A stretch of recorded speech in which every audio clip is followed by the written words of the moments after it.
guess the big question is, it's been basically 80 years since there's been any real serious naval battles. Where does the U.S. Navy, the PLA Navy stand as far as preparedness for actual naval combat? Yeah, I mean, this is the point that I always make because often it's said as, oh, well, the United States military is so much better prepared and more experienced in war fighting. Yeah, going after counterinsurgencies, yes, in the deserts of Iraq, Syria, and maybe Afghanistan. But as you mentioned, naval war is something like major naval war. That's something that we haven't seen since the Pacific War in World War II, 1945. So both navies would be inexperienced in living memory, but the United States Navy, because of its World War II experience, there are certain things that are still written in blood in its ship design. So some aspects of the way we build our ships might play out a little bit more survivable in an actual gunfight with the Chinese, but we don't have enough ships to really make that good enough to assure that we have what we need to prevail in a war with China. So good ship design is an artifact of World War II experience. Well, I guess maybe it's a good idea for the audience to sort of have a sense of if this naval war happens, how does the PLA Navy and the U.S. Navy stack up? Because I know currently PLA Navy is the biggest as far as number of ships. Yes. So the first thing that I always caution, because I've had this question but numerous like senators and Congress members, is don't mirror. It's not a good analogy to say, okay, a U.S. destroyer versus a Chinese destroyer. That's not how we're going to fight. And it's also the geography doesn't make sense either. You're not going to have, it's not going to be like John Paul Jones finding like a British ship and going after that one British ship.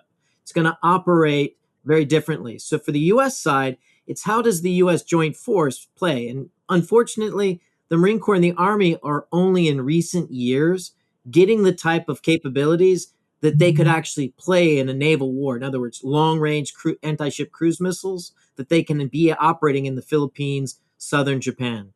So they're not in our equation.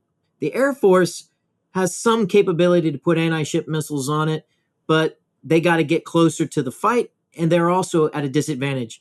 So it boils down to what does the Navy bring and how does the Navy fight? And that's aircraft carriers and ships. On the Chinese side, it's not just the PLA Navy, which has been larger than the U.S. Navy since 2015, has a largely modernized Navy. Unproven, but so are we in a modern naval warfare. But they're not going to operate by themselves. They have the rocket forces. This is the long range anti ship ballistic missiles that they're going to be launching from mainland China. Got to add that into the mix. You're going to have Chinese Air Force.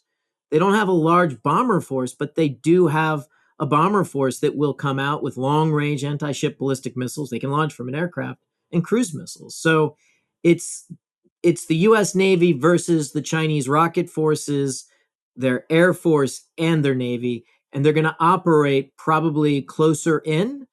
They might come out to the Philippine Sea. They may send nuclear submarines out further to go after our logistics ships. I'd almost bet on that.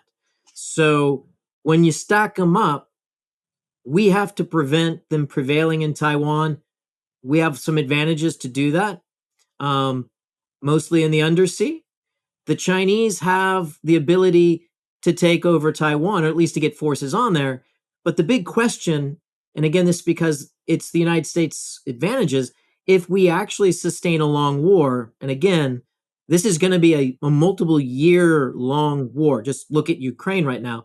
This is going to be a long, bloody war. It's not going to be over in 90 days.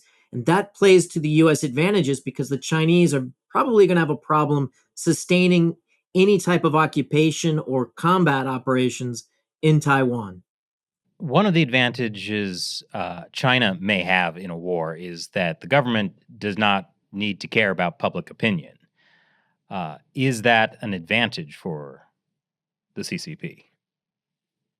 It is to an extent. I mean, they are an authoritarian regime, communist regime. Um, to a certain extent, they have to worry about political control. And if it looks like they're losing, then an authoritarian regime tends to be more brittle historically. So if they look like they're losing control of the war, then internal adversaries might start profit seeking or seizing an opportunity to basically cause problems or to go their own way or to take power from the Chinese Communist Party. So whether it's real or not, it's very real in the leadership of the Chinese Communist Party. It could also be an internal coup. So it's not as much of an advantage as one might think. Well, I know something that's brought up a lot when talking about China's military is that it's primarily made up of only children because China had a one-child policy, and that this is actually a great weakness of their military. That if Chinese parents start seeing that their only children are getting killed in a war, that actually could, despite the CCP being an authoritarian regime that can, to an extent, ignore public opinion, this would be very destabilizing.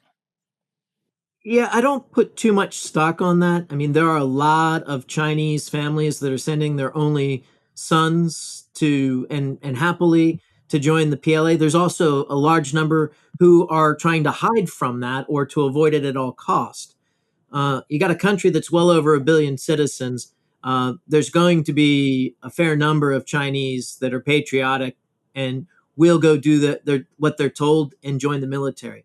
Um, the quality of those recruits is another question, but I wouldn't doubt their patriotism, at least in the early stages. But what we saw with the Soviet experience in Afghanistan is if it's poorly managed and they are wasting their human capital, their people, and they're not seeing any results, then you're going to see public antagonism start to grow, as we saw in the Soviet Union and the agitation for perestroika and the eventual collapse, contributed to the eventual collapse of the Soviet empire. So this is inside the Chinese thinking, and I think it animates some of their decision making, but by itself, it's not enough.